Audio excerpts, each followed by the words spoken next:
अरे इनोसेंट जीजा तो अपना कर्म निभा रहे, अपना कर्तव्य निभा रहे हैं, है ना।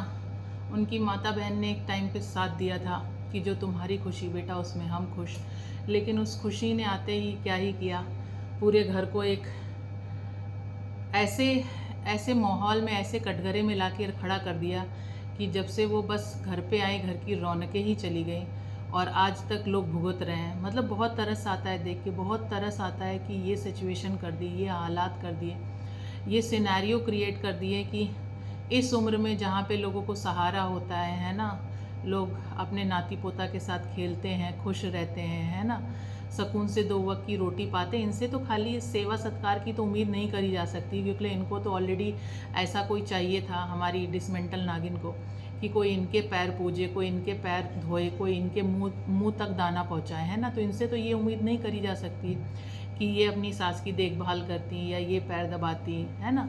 दो वक्त का खाना तो इनसे खिलाया नहीं गया, है ना। उसी के लिए सारा कलेश कर दिया, सारा कलह कर दिया, सारे ड्रामे कर दिए, अलग अलग करने की बात कर दी, अलग रह के भी चैन नहीं मिला, अगर अलग रह के भी शांति नहीं मिली।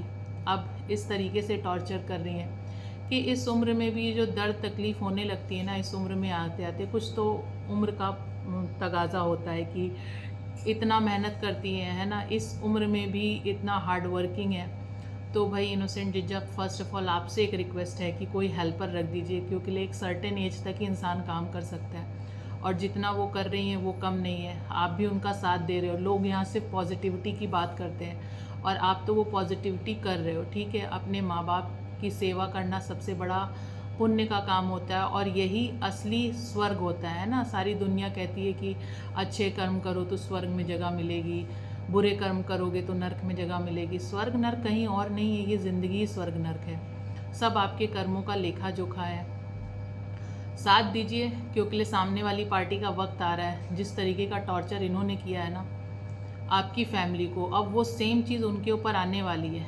क्योंकि जो आने वाली भाभी है ना, उन्होंने अभी से चीज़ें क्लियर कर दी, एकदम क्लियर कट कर दिया है। भले वो क्या बोले, वाईटी की स्टार नहीं है, जैसे ये तो स्टार थी, सेलिब्रिटी थी, अपने आप को सेलिब्रिटी मानती थी, तो सेलिब्रिटी जैसा ट्रीटमेंट सबसे कराती थी। लेकिन वो कोई सेलिब्रिटी नहीं है, लेकिन उनके हाथ बहुत नाजुक हैं, बहुत कोमल हैं, तो वो कोई ऐसा काम नहीं कर पाएंगी जिसकी वजह से अभी से देखिए, है ना, सेम घर में अलग अलग तुरंत हालत ख़राब हो गई। अरे अरे अरे, मेरे को तो वहाँ पे बना के खिलाया जाता था, है ना। हमारी सास तो मेरे को उल्टा देती थी, मेरा पति तो उल्टा मेरे को चाय नाश्ता देता था।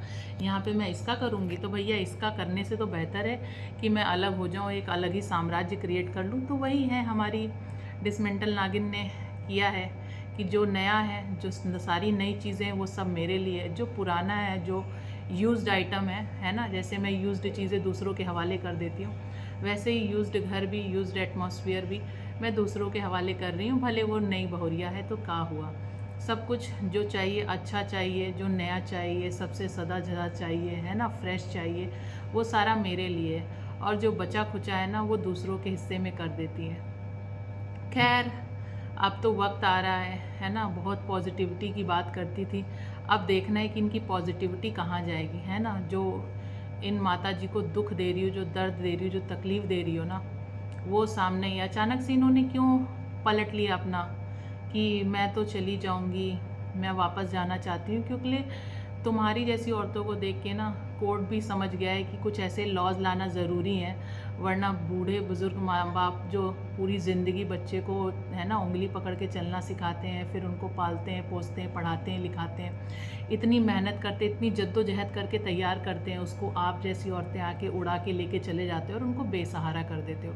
तो कोर्ट ने भी इन सब चीज़ों को देखते हुए ना ऐसे लॉज बनाए, ऐसे नियम बनाए हैं कि अगर कोई बीवी अपने पति के साथ नहीं रहना चाहती, कोई बहू अपने सास ससुर के साथ नहीं रहना चाहती, तो इस ग्राउंड पे भी ना बेटा डिवोर्स ले सकता है। तो जब इनको समझ में आ गया कि सारे दरवाजे मेरे लिए बंद हो रहे हैं, एक तरफ से ये भाभी का जो ड्रामा शुरू हो गया बिना आए, और दूसरा ये जो लॉ ने भी केस बदल दिया ना, हालात बदल दिए, जज्बात बदल दिए, तो चलिए मैं भी थोड़ा सा बदल देती हूँ, लेकिन सिर्फ वाईटी तक ही बदलूंगी, है ना। रियलिटी में बदलना नहीं। अगर रियलिटी में बदलना होता तो कहानी कुछ और होती, किस्सा कुछ और होता। और हाँ, जिसने चैनल सब्सक्राइब नहीं कराया, भाई किस बात का देरी है, सब्सक्राइब करिए, अपना प्यार दीजिए, लाइक करिए, कमेंट करिए, तभी तो हम लोगों के वार्तालाप, हमारी आपकी बात दुनिया तक पहुंचेगी, उन तक पहुंचेगी जिनके कान में हम लोग खटकते हैं, क्योंकि जो हम लोग सच का साथ देते हैं तो सच के साथ देने वालों को अक्सर बहुत कुछ सहना पड़ता है। तो आपका सपोर्ट क्या करता है, हेल्प करता है कि ठीक है 10 मुँह उल्टी सीधी बातें करते हैं तो 50 मेरे साथ हैं, इतना ही काफ़ी है। ये तो बहुत बहुत शुक्र है, ये परवरिश का ही नतीजा है कि एक बेटा जो है ना वो अपनी माँ के साथ है ना। उसने अपनी डिसमेंटल बीवी के चलते ना अपनी माँ का साथ नहीं छोड़ा। थोड़ा सा इग्नोर करना चाहिए उन्हें चीज़ों को, टाइम टू टाइम चीज़ों को इग्नोर कर देना चाहिए कि जो भी चीज़ें हो रही है ना उसको जाने देना चाहिए, ठीक है। हर बात बताने से कथनी और करनी में ना बहुत बड़ा फ़र्क होता है। कुछ लोगों की कथनी कुछ होती है, करनी कुछ और होती है। और कुछ लोग सिर्फ पॉजिटिव की बात करते हैं और पॉजिटिविटी ना उनकी हरकत में दिखाई देती है, ना वीडियोस में दिखाई देती है, ना सोच में दिखाई देती है, ना थिंकिंग में दिखाई देती है ना। जो लोग स्वर्ग नर्क की बात करते हैं उनको ये क्लैरिटी दे दूँ, स्वर्ग नर्क कहीं मरने के बाद नहीं है। ये जीवन ही आपका स्वर्ग है, ये जीवन ही आपका नर्क है। आप इसको जिस तरीके से डिज़ाइन करेंगे ना, मतलब आप अपने, अगर आप अच्छे कर्म करेंगे तो आप स्वर्ग भोगेंगे, अगर आप बुरे कर्म करेंगे तो दिन रात रोएंगे, वाईटी पे अत्याचार की सीरीज़ लॉन्च कर देंगे और रोना धोना चालू रहेगा। वैसे ये स्वर्ग नर्क से याद आया, जिसने दूसरों की ज़िंदगी नर्क बना दी है ना, उस बेचारी माँ को देख के कितना तकलीफ़ होता है कि खुशियों के लिए है ना, बेटे की खुशियों के लिए उन्होंने हामी भर दी कि चलो भाई मेरा बेटे की जिसमें खुशी मैं उसमें खुश, है ना। उस हाँ का क्या सुलूक दिया इन्होंने, है ना। इनके दिमाग में था कि भाई जैसे कि पहले बोला गया था कि हम अलग रह लेंगे अगर कोई नहीं मानेगा, तो मैंने पहले भी क्लियर किया कि अगर कोई लड़का ये कहता है कि वो अलग रह लेगा, उसका मतलब ये नहीं होता है कि वो आजीवन अलग रहेगा। वो अलग तब तक रहेगा अपनी फैमिली वालों से जब तक घर वाले ना मान जाए।